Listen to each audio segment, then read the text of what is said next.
Dragon Ball was released in Europe. Well, it came to the UK, but it was a bit of a strange one because we had Toonami at the time. And Toonami was this big thing. They had like Cowboy Bebop going on, Gundam Wing. So it was like, wow, there's all this like Japanese anime coming from, man. This is awesome. And as a kid, you were pumped. You were there like, wow, this is amazing. This is absolutely killer. But the problem was, we started off with Dragon Ball Z. Now, why is that a problem? Dragon Ball Z kicks into the Raditz Saga. The Raditz Saga kind of explains about the Saiyans in some sense, and Goku's origin. But the problem is we're introduced to characters like Gohan. Gohan was a new character for everyone else as well. But there were references to Dragon Ball. Goku's grandfather, the tail. That's very important, the tail is. And the backstory of why Bulma and Krillin were just kind of asking what's going on with his tail. Have you noticed any results? Kind of Goku's carefree mind is all explained in Dragon Ball as well. And some of the funny side as well. So there were a lot of key elements from the stories that kind of explain what was going on with Z. I mean, generally you could grasp that later on. Z kind of opens up and a lot happens within Z that you can start understanding the characters. But it was only when I started watching Dragon Ball that I started relating more to the characters and kind of understood how Dragon Ball had transitioned from a funny, light-hearted show into something a little bit more serious and why Z went that way.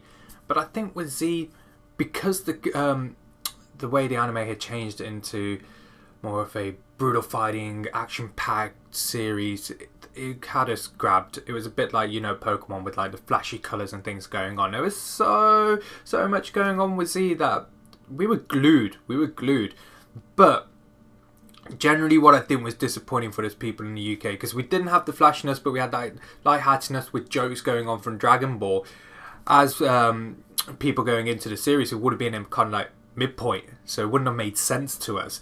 We may not have taken to it as we did. We may have just switched off. So as a UK perspective, I was just like, you know what, I would have preferred Dragon Ball to be released first, because after Dragon Ball Z finished, they had released Dragon Ball. So it was a little bit loopy, and because you had Z, you felt spoiled. And to go back to Dragon Ball, you were just like, this isn't Dragon Ball, is it? What's going on? It was crazy.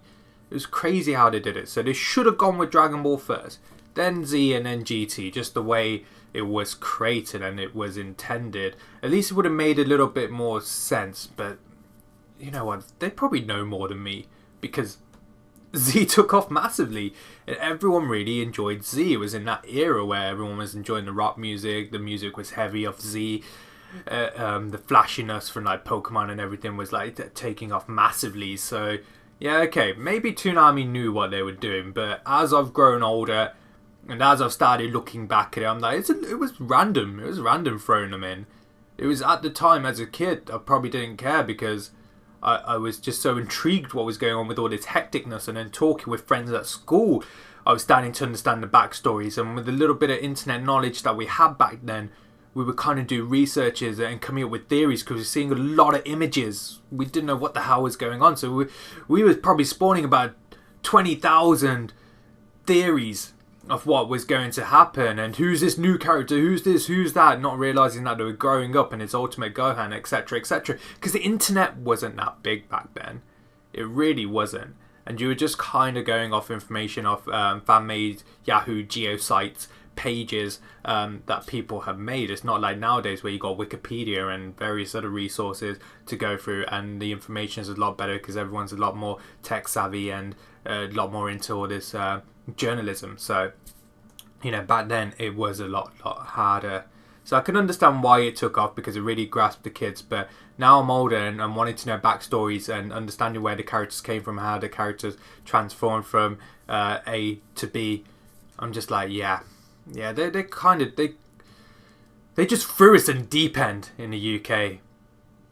And for that's why I think Dragon Ball Z wasn't the smartest start, because there were so many questions. If you thought of it logically, but every week I just remember we were waiting for the next flashy images, what's going to happen at the end of the fight. We weren't really caring about storylines really, or backstories, but in a backstory sense, Dragon Ball Z made no sense because it relied on people coming from Dragon Ball, because understanding Krillin's a whipping tool was already established from the beginning of Dragon Ball Z. We didn't really know who Master Roshi was or Bulma, we just knew them as random characters at the side. Gohan was obviously for Dragon Ball Z, so his character progression was going to go on anyway. Piccolo had beef with Goku, but you wouldn't have known the extent of the beef from previously. Was this green thing or whatever? Why was this green thing here? This made no sense. Maybe this is how Japanese anime works. So there was just kind of like so many questions to go for. But anyway guys, that's my opinion of the beginning of Dragon Ball Z and how it was released into the UK. What was your opinion, or how was it released in your country? If you're not from the UK, how was it released in your country? Did you get Dragon Ball, or did you get Z, or did you get GT? And what points did you really get? What version of the Dragon Ball series did you get? As I know there's many versions out there. Or what was the very first version you watched? Guys, do leave those in the comments down below. And if you enjoyed this, please do like and subscribe. But until then guys, I will catch you on the next episode.